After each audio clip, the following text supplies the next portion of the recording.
I have finally decided to build my own guitar from scratch, and I have some experience assembling guitar kits. So for my plan, I'm going to do a Stratocaster HSH layout, and this is Queensland maple, and this is a Queensland maple neck blank, and this is a Queensland forrest rosewood. It's not like your typical Indian rosewood. So for those of you who aren't familiar with Queensland maple, it's sort of like mahogany. And I also decided to attach a drop top to the guitar. So this is a Zebrano. I got it from my local supplier. It's really nice figured piece of wood. The top is 7 mils, so I'll have to shave off a bit from the body blank. As you can see here, it's nice, interesting grain pattern. So I'm looking forward to doing this build, and I hope you enjoy it too.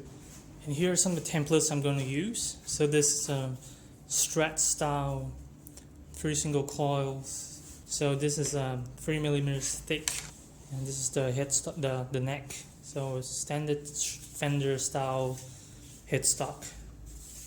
So I went ahead and made some of my working templates out of 12 mil MDF, and I also sealed the sides with super glue to make sure to extend the life of the template.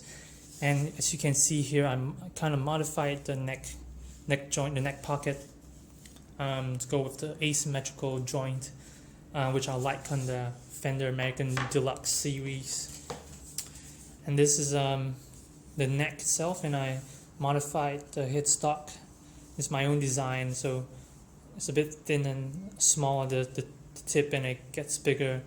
So templates are an essential tool in building a guitar. So I kind of lied when I said it was my first scratch build, but as you can see here, this is actually my first prototype build that I did before I would like to do it on the more expensive wood. So this is a 4-piece pine body. I actually made SH configuration, tremolo cavities, neck pocket as well. And also I made the neck, and this is it's made from 2 pieces. So as you can see, it actually fits. It's not that tight because the router bit actually slipped for a bit, but it's why you practice on pine or crappy wood. First step to doing it, you have to thickness it to the right thickness. So this is about 27.8 mils, 27.3 at the other end. And since I don't have a thickness, what I'm going to do is use a router sled with flat bases. So I already checked that these are perfectly straight and level. So what we need to do is, from about 27 mils, we have to shave it down to 20 mils or 19 mils, which is the standard neck blank size.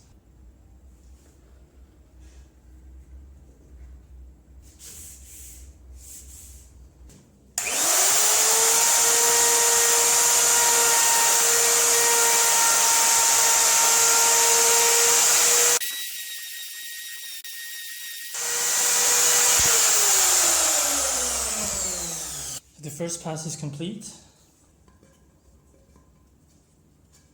25.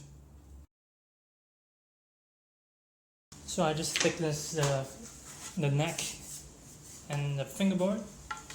Now they're nice and flat and level. So what we're aiming for is about an inch or 25 point something in terms of thickness for the combined height of the neck. So that's about 25. So everything's looking good so far. So next thing we're going to do is take our template, line it up, trace the outline, draw the center line, and then route the truss rod channel.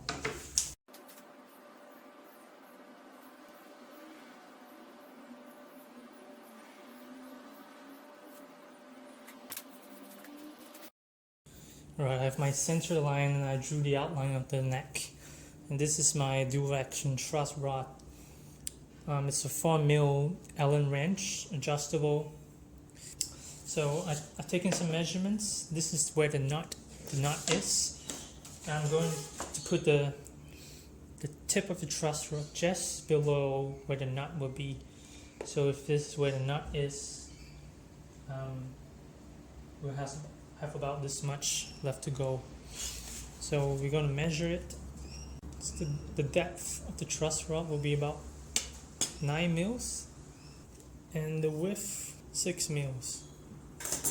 So I'll mark it out right now and we can route the channel.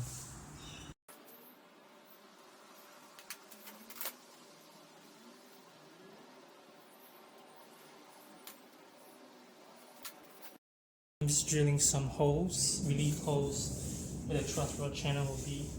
So this will allow the router bit to route a bit smoothly. And I set the depth to about 9 mils.